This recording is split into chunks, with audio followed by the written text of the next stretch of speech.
Assalamualaikum warahmatullahi wabarakatuh. Bismillahirrahmanirrahim. La yasuku khaira ilallah. Bismillahirrahmanirrahim. La yasrifu su'a ilallah. Bismillahirrahmanirrahim. Ma kana min ni'matin fa minallah. Bismillahirrahmanirrahim. La hawla wa la quwata illa billahil aliyyil azim. Alhamdulillahi bi ni'matihi tatimmus shalihat. Asyhadu an la ilaha illallah wahdahu la syarikalah wa asyhadu anna Muhammadan abduhu wa rasuluh. Allahumma salli wa sallim wa barik ala sayyidina Muhammadin wa ala alihi wa sahbihi ajma'in, amma ba'd. Yang kita muliakan bersama pimpinan majelis taklim kita Bapak Haji Samsuar, guru kita Bapak Ustadz Fatoni, Bapak Ustadz Sumantri, dan juga para asatidz yang lainnya, ibu-ibu, bapak-bapak, jamaah yang Allah muliakan. Alhamdulillah, kita panjatkan syukur kehadirat Allah. Salawat dan salam kepada Rasulullah. Mudah-mudahan kita semuanya akan mendapatkan syafaatnya di yaumil akhir nanti. Mari kita awali taklim kita dengan membacakan suratul Fatihah. Kita niatkan dengan fadilah, kemuliaan dan barakah suratul Fatihah. Apa yang menjadi hajat kita, keinginan kita dikabulkan oleh Allah. Allah kasih kita panjang umur dalam taat, Allah luaskan rezeki yang halal, Allah matikan kita di dalam husnul khatimah. Muallif hadzal kitab Asy-Syaikh Imam Nawawi wa muassis hadzal masjid annallaha yataghashshahum birahmah wal maghfirah wa yaskunumuhul jannah wa yu'li darajatihim syai'un lahumul fatihah. A'udzu billahi minasy syaithanir rajim. Bismillahirrahmanirrahim. Alhamdulillahi rabbil alamin arrahmanir rahim maliki yaumiddin. Iyyaka na'budu wa iyyaka nasta'in ihdinas siratal mustaqim siratal ladzina an'amta 'alaihim ghairil maghdubi 'alaihim waladdallin. Ya Rabbi bil Mustafa balligh maqasidana waghfir lana ma madha ya wasi'al karami. Ya Rabbi bil Mustafa balligh maqasidana waghfir lana ma madha ya wasi'al. Muhammadun sayyidul kaunaini wa saqalaini wal fariqaini min urbin wa min ajami. Ya Rabbi Mustafa balligh maqasidana waghfir lana ma madha ya wasi'al. Wal habibul ladzi turja syafa'atuhu likulli hawlim minal ahwali muqtahimi. Ya Rabbi Mustafa balligh maqasidana waghfir lana ma madha ya wasi'al. Allahumma salli wa sallim wa barik alaihi wa ala alihi. Ustaz, baca dulu hadisnya ya.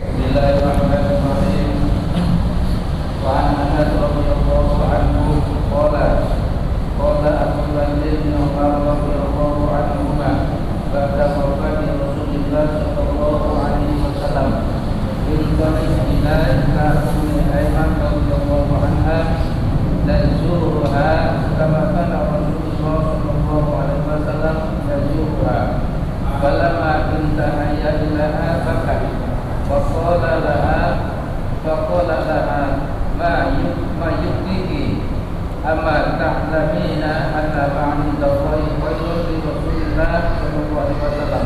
Wa qalat inni la abki anni la a'lamu anna ma'indallahi ta'ala khairun li Rasulillah sallallahu alaihi wasallam.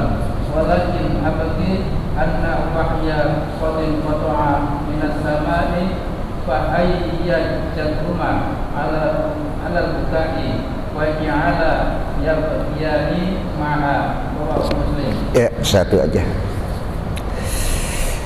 Bismillahirrahmanirrahim. Fa inna asdaqal hadis kitabullah wa khairal hadi hadiyu Muhammadin sallallahu alaihi wasallam wa syarrul umur muhdatsatuha wa kullu muhdatsatin bid'ah wa kullu bid'atin dhalalah wa kullu dhalalatin finnar. Wa bisanadil muttasili ilal imamil muallif rahimahullahu ta'ala wa adaman nab'a bihi wa bi barakati ulumihi wa bikum fid darain qala. Masih kita berbicara tentang ziarah kepada orang-orang baik, duduk bersama orang baik, bersahabat dengan orang baik dan mencintai orang baik ya. Ini kemarin baru dibaca ayat-ayatnya ya, bagaimana Nabi Allah Musa alaihi salam mencari orang baik, orang yang berilmu, bahkan dia selalu pengen bersama dengan Nabi Allah Khidir alaihi salam. Nah, kita juga dianjurkan untuk selalu bersahabat, duduk bersama orang baik dan mencintai orang-orang baik, dan juga meminta doa kepada orang-orang baik tadi ya. Maka hadis yang kita baca berkaitan tentang riwayat daripada Anas bin Malik ya. Ini yang pernah saya ceritakan, bahwa Anas bin Malik ini adalah orang yang paling banyak mendapatkan doa dari Rasulullah sallallahu alaihi wasallam. Karena ketika Nabi hijrah dari Mekah ke Madinah, sampai di Madinah itu Anas sudah diserahkan oleh ibunya kepada Rasulullah. Ini anakku ya Rasulullah. Saat itu Anas berumur 10 tahun. Biarkan dia melayani engkau. Apa yang menjadi kebutuhan engkau, biar anak saya Anas yang akan melayani. Dan selama 10 tahun itu Anas terus berkhidmah kepada Rasulullah sallallahu alaihi wasallam, sehingga beliaulah yang paling banyak mendapatkan doa dari Nabi kita Muhammad sallallahu alaihi wasallam ya. Ini riwayat daripada Anas. Wa an Anas radhiyallahu anhu, daripada Anas bin Malik yang Allah ridha terhadap dirinya. Qala, berkata Anas, qala Abu Bakar li Umar. Satu waktu Anas menceritakan Abu Bakar berkata kepada Umar ibnul Khattab radhiyallahu anhuma, yang Allah ridha terhadap keduanya, ba'da wafati Rasulullah sallallahu alaihi wasallam, setelah wafatnya Nabi kita Muhammad sallallahu alaihi wasallam ya. Jadi Umar pernah ngomong, Abu Bakar pernah ngomong sama Umar setelah Nabi wafat, apa yang diucapkan oleh Abu Bakar? Intalik bina ila ummi Aiman, yuk kita berangkat ke rumah Ummu Aiman yuk. Kenapa Abu Bakar mengajak Umar berangkat ke rumah Ummu Aiman radhiyallahu anha, yang Allah juga ridha terhadap Ummu Aiman? Nadzuruha, kita berziarah, kita tengokin yuk Ummu Aiman. Kama kana Rasulullah sallallahu alaihi wasallam yadzuruha, sebagaimana dulu waktu lagi hidupnya Nabi sering datang ke rumah Ummu Aiman, seorang wanita solehah ya, sudah tua, dan Nabi sering ziarah, sering mendatangi Ummu Aiman. Maka setelah Nabi wafat, hal yang dilakukan oleh Rasulullah ingin diikuti oleh Abu Bakar bersama Umar ya. Jadi ngikuti jejak langkah orang-orang soleh. Orang-orang tua kita langkahnya selagi hidup kemana saja tuh? Dia ziarah ke rumah saudaranya, dia ziarah ke rumah gurunya. Nah, setelah orang tua kita nggak ada, terusin. Jangan sampai kita lupa bahwa langkah orang-orang dahulu itu adalah keberkahan apabila kita ikuti. Langkahnya itu nggak sembarangan langkah. Mana yang harus dia datangi, mana yang harus dia kunjungi, itu orang-orang tua kita dulu memilih. Bukan sekedar manusia, tapi bagaimana kebaikan seseorang itu yang dia datangi tadi. Orang-orang soleh gurunya. Jadi kita kadang-kadang lupa tuh hal yang seperti itu.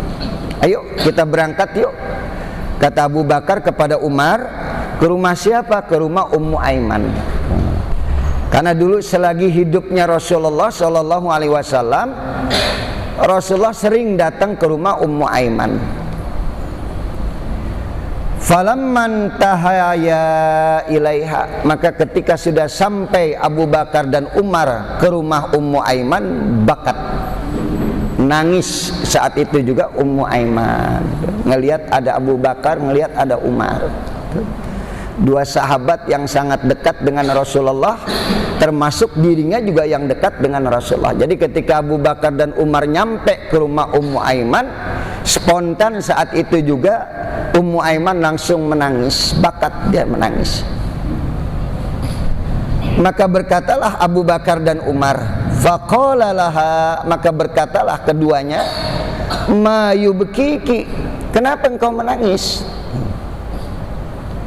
Amma ta'lamina, apakah engkau tidak mengetahui anna ma indallahi khairun li Rasulillahi sallallahu alaihi wasallam? Apa kamu enggak tahu wahai Ummu Aiman bahwa apa yang ada pada diri Rasulullah di sisi Allah adalah kebaikan? Kenapa mesti ditangisi? Ya, jadi ngelihat wajah Abu Bakar, ngelihat wajah Umar, itu langsung Ummu Aiman menangis. Dan ditanya oleh Abu Bakar, kenapa mesti menangis? Bukankah Rasulullah sudah ditempatkan di tempat yang terbaik di sisi Allah Subhanahu wa ta'ala? Sekarang gini deh Pak, kita semua tahu nggak kalau apa yang ada pada diri Rasulullah di sisi Allah adalah kebaikan? Benar ya? Benar ya?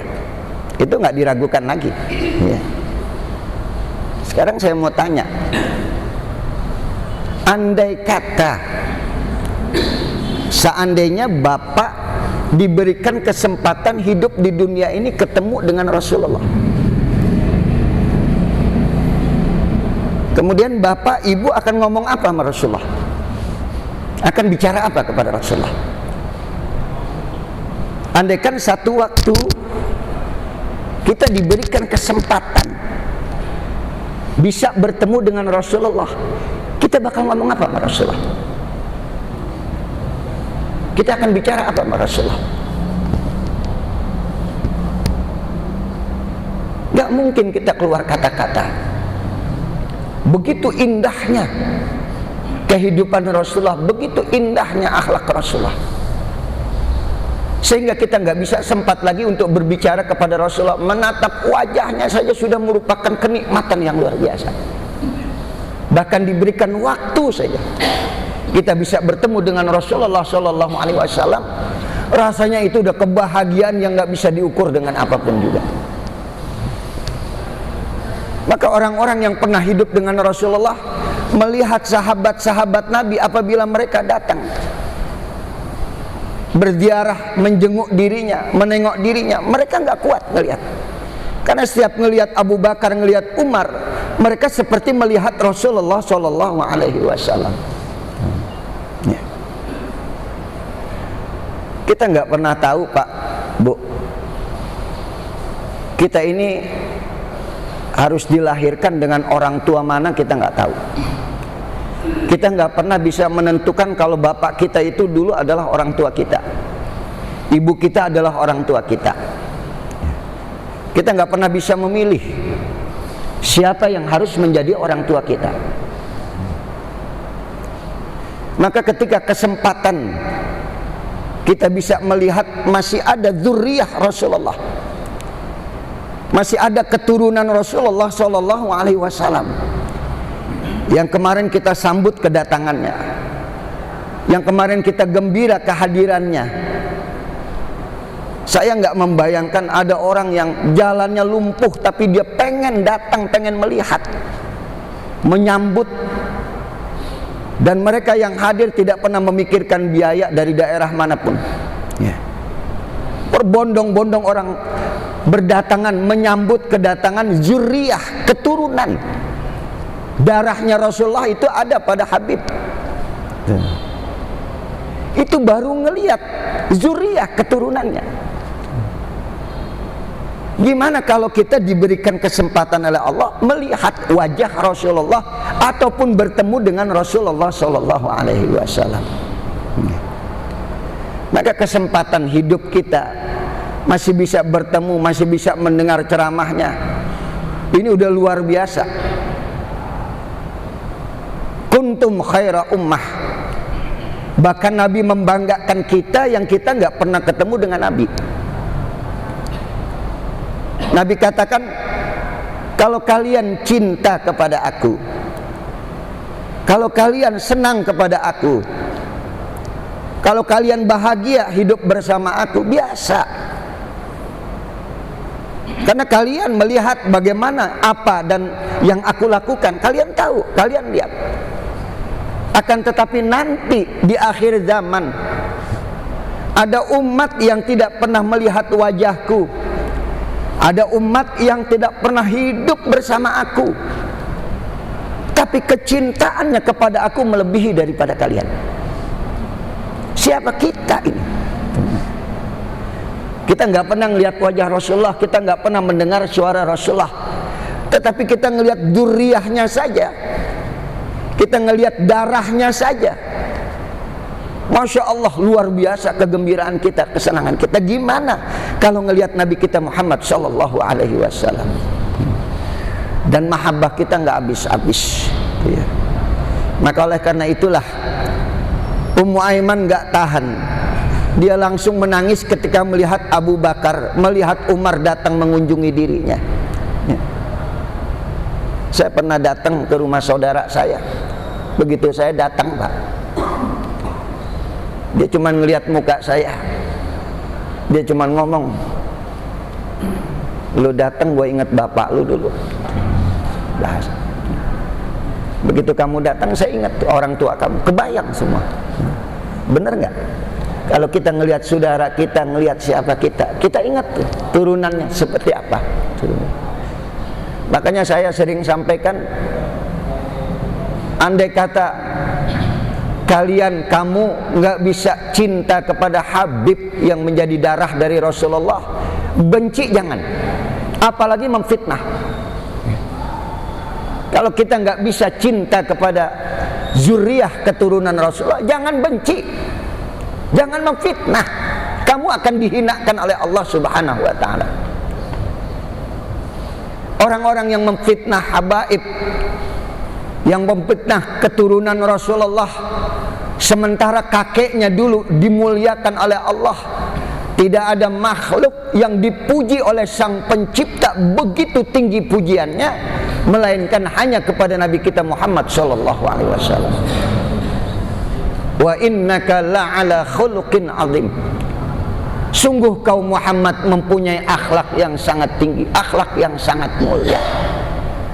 Ya, saya pesan jangan jangan benci sama habaib. Ya.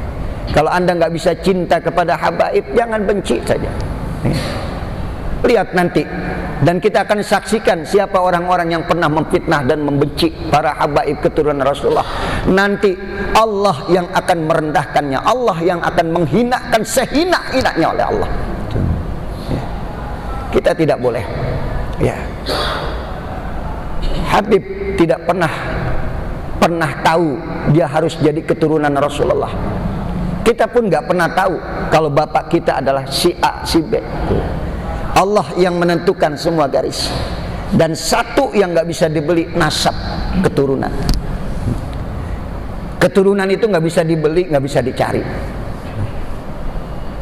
Kalau harta bisa dicari, ilmu bisa dicari, Tapi kita harus jadi anaknya siapa, kita nggak pernah bisa memilih. Kita nggak pernah bisa menentukan.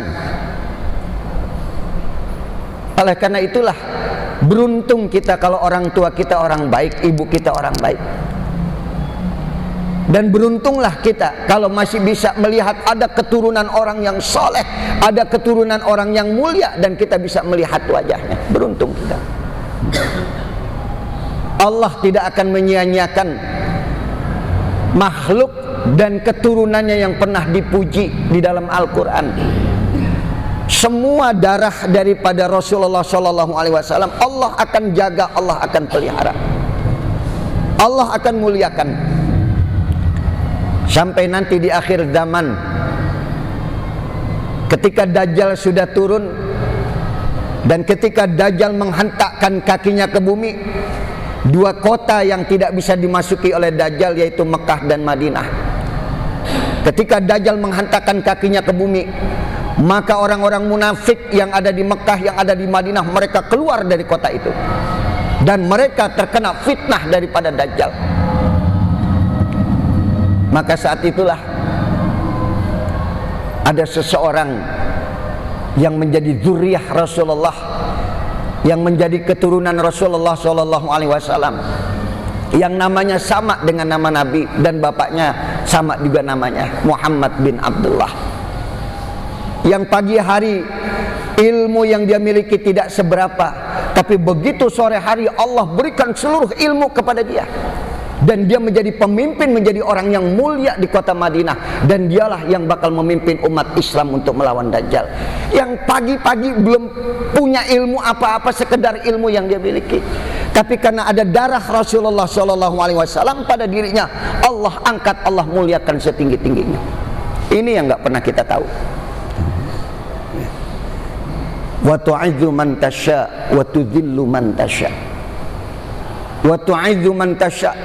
Allah bakal mengangkat derajat manusia dengan apa yang dia kehendaki, dan Allah pun yang akan menghinakan derajat manusia dengan kehendak dirinya sendiri, dengan kehendak zatnya sendiri. Ya. Maka sekali lagi, apa yang dialami oleh Ummu Aiman ketika dia melihat ada Abu Bakar datang, Umar datang, dia nggak tahan, dia menangis. Ya Allah, saya ingat Rasulullah SAW. Kalian berdua adalah orang yang sangat dekat dengan Rasulullah. Keberuntungan buat kalian berdua. Tetapi Abu Bakar, Umar bertanya, amma ta'lamina, apa kamu nggak tahu bahwa apa yang ada di sisi Rasulullah, apa yang ada di sisi Allah pada diri Rasulullah adalah yang terbaik? Amma ta'lamina, apakah engkau tidak mengetahui anna ma indallahi khairun li Rasulillahi sallallahu alaihi wasallam, sungguh apa yang ada pada sisi Allah pada diri Muhammad adalah yang terbaik. Orang-orang yang baik akan ditempatkan di tempat yang terbaik di sisi Allah Subhanahu wa taala. Maka sering saya sampaikan, Pak, kalau ada orang soleh, orang baik meninggal dunia, ente nangis, ente sedih, sebetulnya yang ente tangisi, yang ente sedihkan adalah diri ente sendiri. Orang yang soleh, dia sudah mendapatkan kebahagiaan, dia sudah mendapatkan tempat yang mulia di sisi Allah. Yang ente mesti tangisin, yang bapak ibu mesti tangisin diri ibu. Yang kita nggak pernah tahu nanti di akhir daripada kehidupan kita ini, apakah kita masih punya iman, apakah kita termasuk min ahlil khair, kita nggak pernah tahu.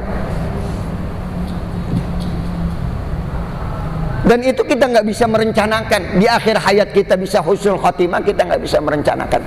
Berapa banyak yang antum lihat, berapa banyak bapak ibu lihat, ketika seseorang yang dulunya baik, soleh, akan tetapi ternyata di akhir daripada kehidupannya, perjalanan yang tersisa dari hidupnya, dia tidak mendapatkan kebaikan, tergoda oleh dunia, tergoda oleh kekuasaan, tergoda dengan apa saja yang membuat dia nikmat tadi. Kita nggak bisa menentukan akhir hidup kita seperti apa. Maka perintah di sini adalah terus bersahabat dengan orang baik, jangan berhenti, duduk bersama orang-orang baik, mintalah doa dari orang-orang baik. Jangan pernah bosan, Pak. bersahabat dengan orang-orang baik, mencintai orang-orang baik. Kalau kita nggak sanggup mencintai orang baik, jangan membenci orang yang baik. Nah, itu berita-berita hoax yang ada dimanapun juga di media massa, jangan kita sebar-sebarkan. Kalau kita nggak paham, kita nggak tahu. Yang dikatakan fitnah Dajjal itu, langkah Dajjal itu dalam satu hari dunia dia bisa kelilingi. Fitnahnya Dajjal, ketika dia melangkah, dunia itu bisa dia kelilingi. Sekarang handphone, nggak sampai satu hari fitnahnya sudah kemana-mana. Mungkin nggak? Bisa nggak terjadi? Handphone nggak sampai satu hari, ketika berita hoax, berita bohong, berita fitnah dikeluarkan, itu menyebar nggak sampai satu hari ke seluruh dunia. Ini belum Dajjal yang turun, baru fitnah media massa sudah seperti itu, medsos. Ngeri. Benar nggak ente? Makanya nih aki-aki yang nggak punya handphone ini beruntung dia, ya kan? Handphonenya jadul, ya kan? Saya punya jamaah tuh nggak mau megang handphone itu, gua kagak ngerti, terhindar dari fitnah dia. Tapi kita yang punya handphone apa sih, istilah Android ya? Wah, sekarang ada Oppo 7 ya kan, macam-macam handphone.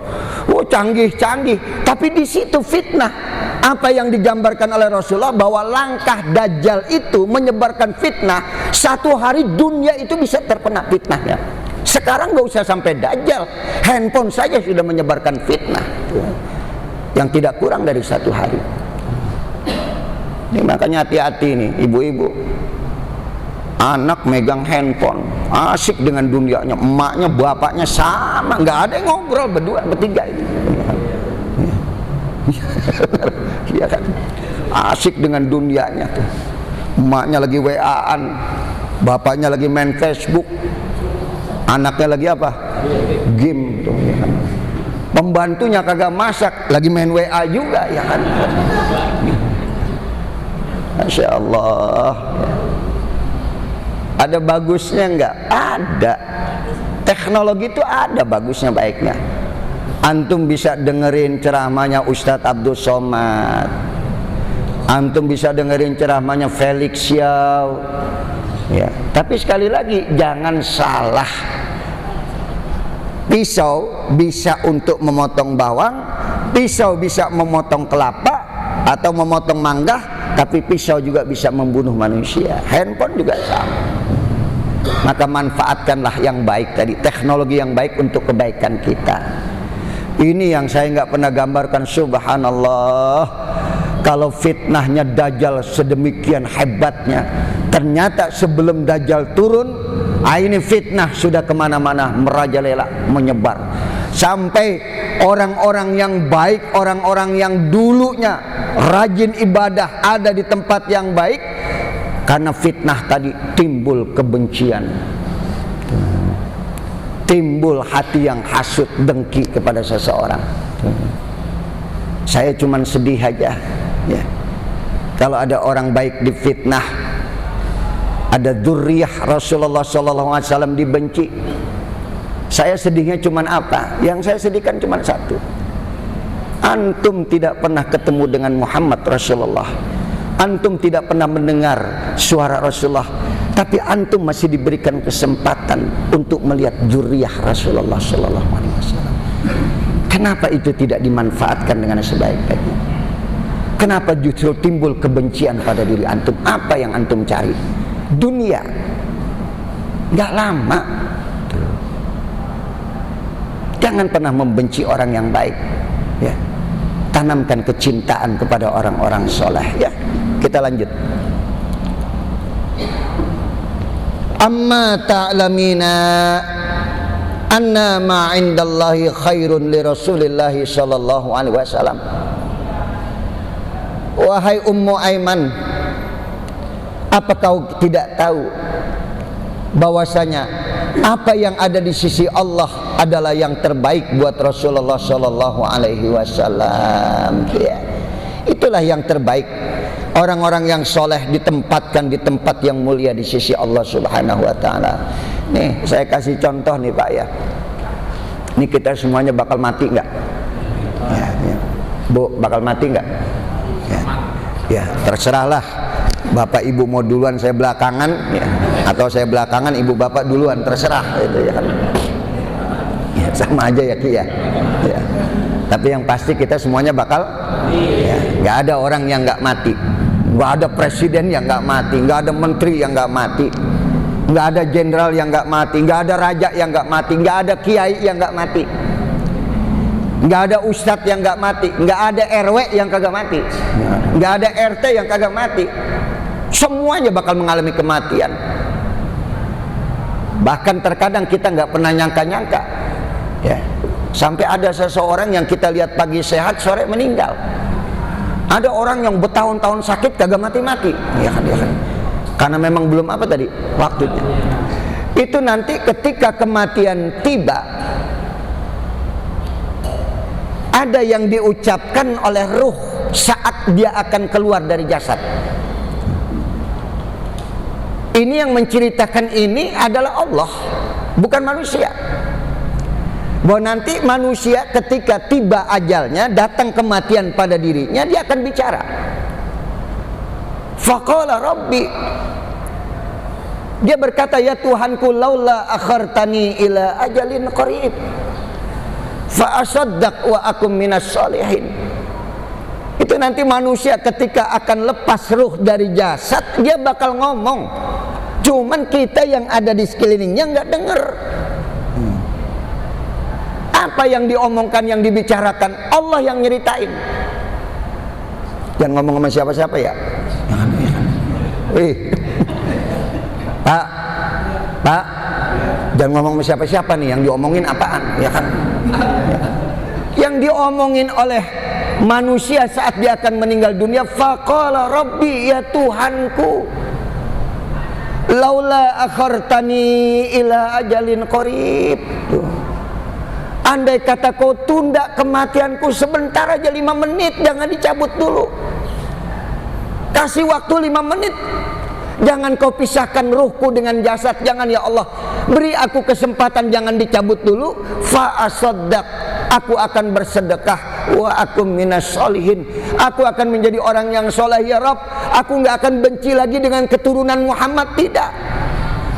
Aku tidak akan pelit lagi, aku akan bersedekah. Itu yang diucapkan manusia saat ruh akan lepas dari jasad. Allah katakan telat, terlambat, dan gak ada waktu lagi. Sudah waktunya sekarang kau meninggalkan ruh jasadmu. Sudah waktunya kau menghadap kepada Allah. Dan ini belum terjadi pada diri kita, Pak. Dan itu pasti akan terjadi. Belum ada itu pembicaraan seperti itu. Tapi buat orang-orang yang tidak bersahabat dengan orang baik, tidak mencintai orang baik, tidak melakukan kebaikan, dia akan menyesal nanti saat ruh akan lepas dari jasad, saat kematian itu tiba. Catat omongan saya, kalau nggak percaya, ntar begitu lu mati lu kasih tahu, bener nggak?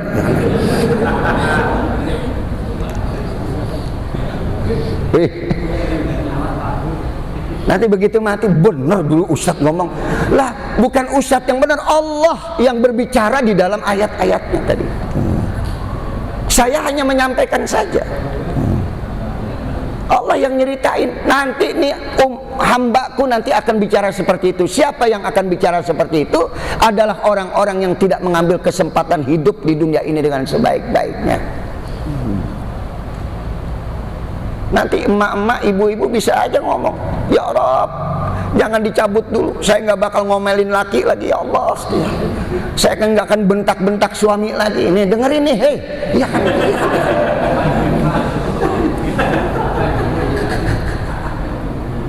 Lah bapak juga bisa jadi, ya Allah, dosa saya banyak sama istri, sama bini, ya Allah saya berhitung, giliran nama orang lain janda saya nggak pernah berhitung, nggak akan saya ulang lagi, ya Allah. Bisa jadi ente bakal ngomong kayak begitu, ya kan? Bener nggak? Iya bener loh. Ya, tuh kelihatan ngaku. Ya, kan? Giliran sama bini berhitung tuh duit. Giliran sama janda, ya Allah kagak ada berhitung-berhitung. Bukan di sini, bukan insyaallah. Di sini mah kagak ada tuh. Ibu-ibu juga nggak ada di sini yang suka bentak-bentak suami ya Bu ya. Insyaallah solehah semuanya, amin. Mau tahu ciri-ciri wanita yang solehah? Mau tahu? Biar bapak nanti bisa lihat nih, bini kita soleh atau solehah apa enggak? Pinter masak dari mana lu? Ah, ngarang aja. Nggak ada itu, solehah pinter masak nggak ada. Istri yang solehah kata Nabi, idza nadzartaha ilaiha syarratka. Istri yang solehah apabila dilihat dan dipandang oleh suaminya akan menyejukkan hati suaminya. Ntar pulang lu lihat bini lu sejuk apa kagak.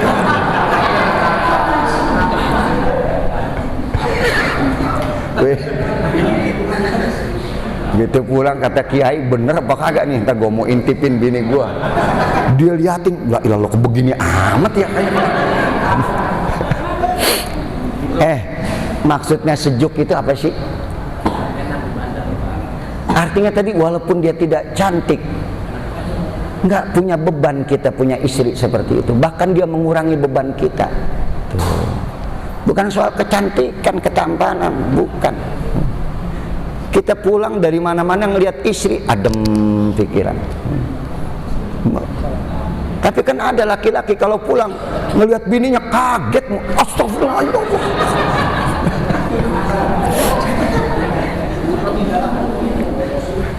Kenapa? Kenapa? Diomelin mulu. Itu namanya PSTI itu. Persatuan Suami Takut. Insya Allah tuh orang-orang yang takut sama bininya, insya Allah di akhirat siksaannya ringan. Ya, karena hidupnya di dunia sudah tersiksa, maka di akhirat dia habis kagetan mulu. Udah sedikit aja supaya nggak ngantuk tadi ya. Jadi kembali tadi saya katakan Pak, ya Allah, orang-orang soleh ketika dia sudah wafat meninggal dunia baru nampak kebaikan-kebaikan dia tuh. Bini juga sama, suami juga sama. Ya Allah, hilang bawelnya, hilang judesnya. Ya, gitu dia nggak ada baru terasa tuh. Selama ini kita dilayani dengan baik, kita pulang kopi disiapin, ya, gorengan disiapin, rokok dibeliin. Begitu dia nggak ada kita bengong, kagak ada yang bikinin teh, kopi, nggak ada yang bikinin. Ini kalau aki-aki cepet banget, gue cari lagi, akan begitu ya kan? Tapi baru terasa bahwa apa yang kita anggap kekurangan ternyata itu adalah kelebihan dia. Ya, yang kita anggap itu kekurangan dia baru nampak itu adalah kelebihan dia. Makanya tuh jangan disia-siakan orang-orang baik yang ada di sekitar kita. Siapa orang-orang baik yang ada di sekitar kita? Istri kita, suami kita, anak-anak kita. Dah paham ya?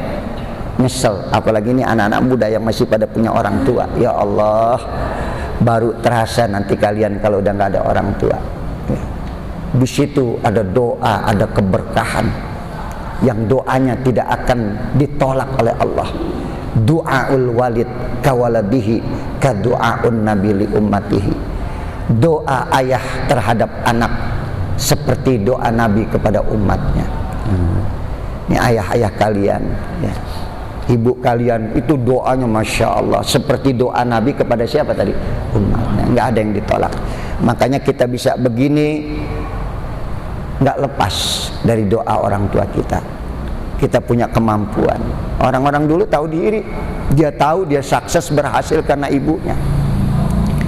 Makanya begitu gaji pertama dia dapat, subhanallah mak, alhamdulillah dapat gaji mak, pegang nih buat mak semua.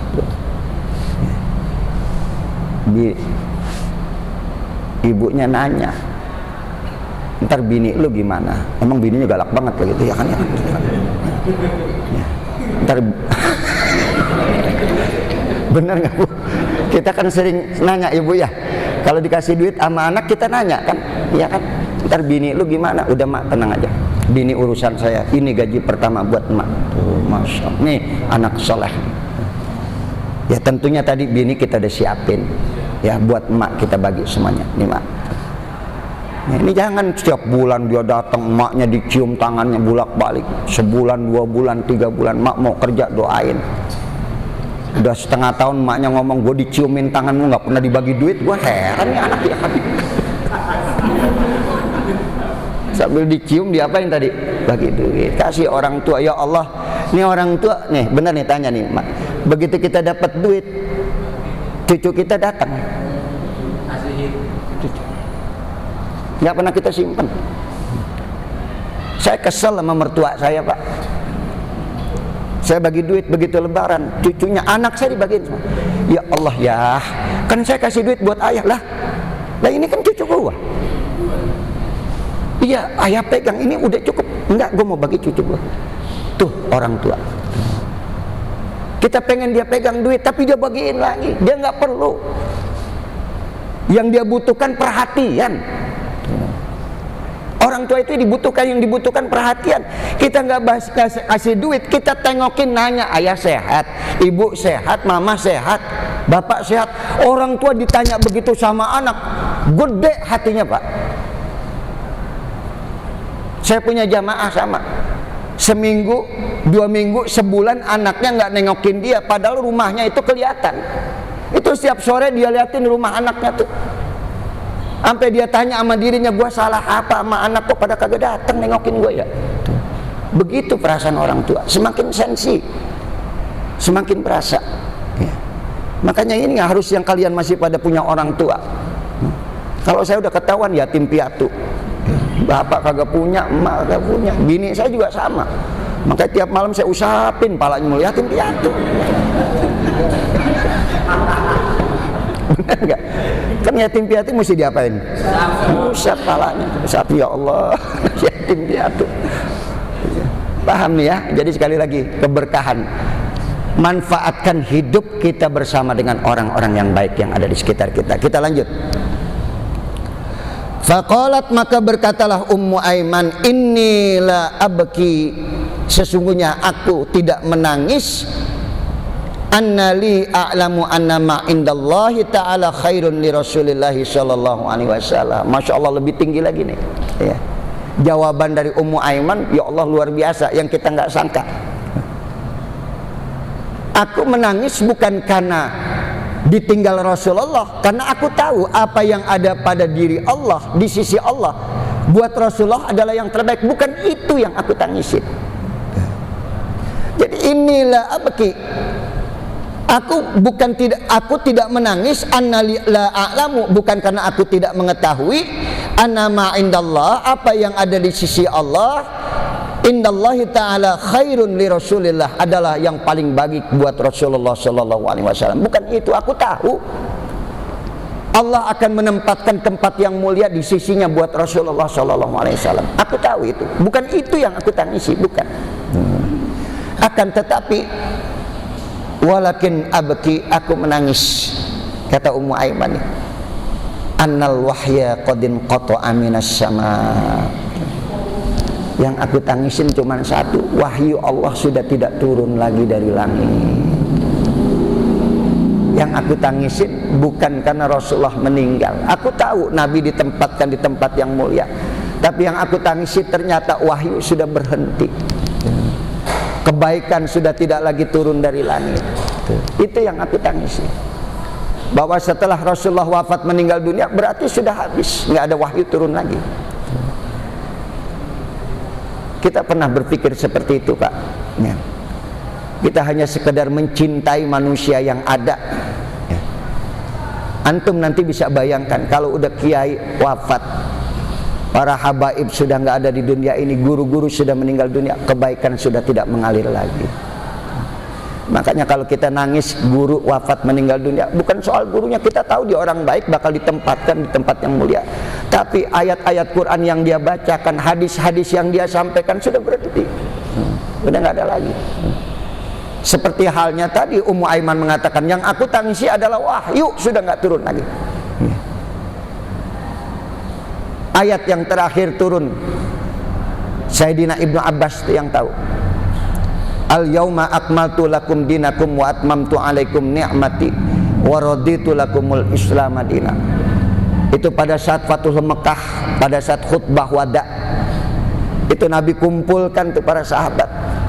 Al yauma akmaltu lakum dinakum, hari ini sudah disempurnakan bagi kalian agama kalian. Wa atmamtu alaikum ni'mati, dan sudah disempurnakan nikmat bagiku. Wa raditu lakumul Islam madina, dan Allah sudah ridha Islam buat agama kalian. Semua sahabat girang. Alhamdulillah sudah sempurna nikmat buat kita. Apa nikmat buat kita? Al-Quran. Apa nikmat buat kita? Peninggalan Rasulullah yang menjadi tuntunan buat kita semuanya. Bapak bisa bayangkan berapa banyak orang yang terputus, umat-umat terdahulu, dari kenikmatan tadi. Bagaimana Taurat sudah banyak yang dirubah, bagaimana Injil sudah banyak yang dirubah. Tapi kenikmatan yang sempurna yang Allah berikan buat kita umat Islam, tidak ada yang sanggup untuk merubah Al-Quran, tidak ada yang sanggup untuk merubah hadis. Itu adalah kesempurnaan nikmat yang diberikan kepada umat Nabi Muhammad SAW.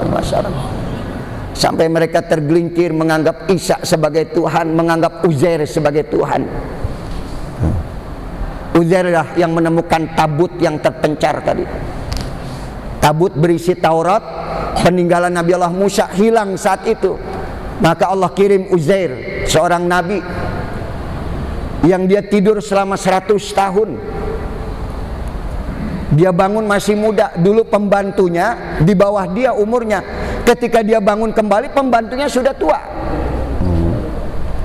Kamu siapa? Saya Uzair. Nggak mungkin, Uzair sudah mati, sudah wafat. Saya Uzair.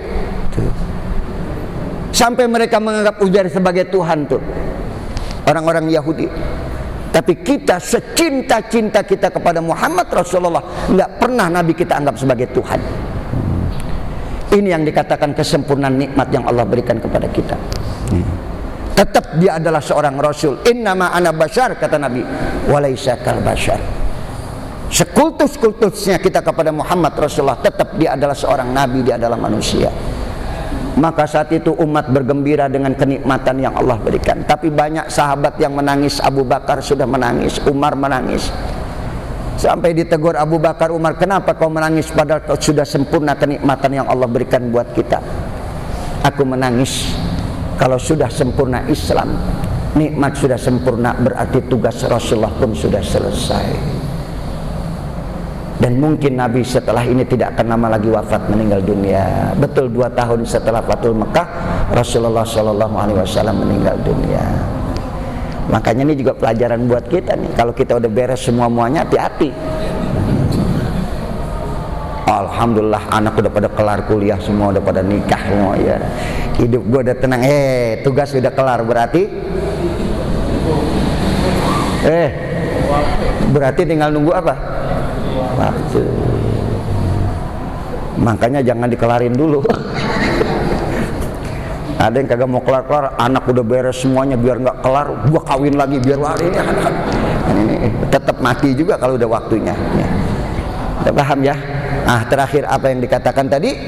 Annal wahya qadin qata'a minas sama, bahwa wahyu sudah berhenti dari langit. Fahayyajat huma alal buka, maka bertiga semuanya menangis saat itu. Abu Bakar menangis, Umar menangis, Ummu Aiman menangis. Faja'ala yabkiyani ma'aha, keduanya menangis bersama dengan Ummu Aiman. Hadis riwayat daripada Muslim. Nah, ini pelajaran buat kita semuanya, Pak ya, bahwa Rasulullah SAW banyak catatan yang bisa kita jadikan tuntunan buat kita. Bagaimana orang-orang yang baik itu akan tetap hidup dengan kebaikannya ya. Orang-orang baik itu akan selalu hidup dengan kebaikannya. Tapi orang-orang jahat, orang-orang yang buruk, maka dia mati meninggalkan keburukan yang tidak akan pernah habis, terus mengalir pada dirinya. Ini yang dikatakan ada amal jariah, ada dosa ya. Jangan pernah kita meninggalkan dosa jariah, tinggalkanlah kebaikan jariah ya, amal-amal yang baik. Termasuk insya Allah kebaikan kita dengan mencintai para habaib, mencintai orang-orang soleh, mencintai duduk bersama juga dengan orang-orang soleh dan bersahabat dengan orang-orang soleh dan orang-orang baik. Wallah a'lam bishawab. Dah, satu hadis saja. Ada yang ditanyakan enggak? Pas ya. Alhamdulillah.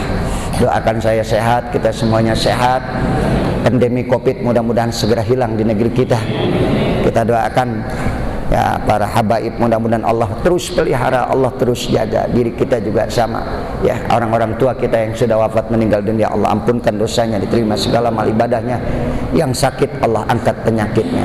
Syai'un lahumul fatihah. A'udzu billahi minasyaitonir rajim. Bismillahirrahmanirrahim. Alhamdulillahirabbil alamin arrahmanir rahim maliki yaumiddin. Iyyaka na'budu wa iyyaka nasta'in ihdinas siratal mustaqim siratal ladzina an'amta 'alaihim ghairil maghdubi 'alaihim waladdallin. Kita baca doa kafaratul majlis. Bismillahirrahmanirrahim. Subhanakallahumma wa bihamdika asyhadu an la ilaha illa anta astaghfiruka wa atubu ilaik. Wassalamualaikum warahmatullahi wabarakatuh.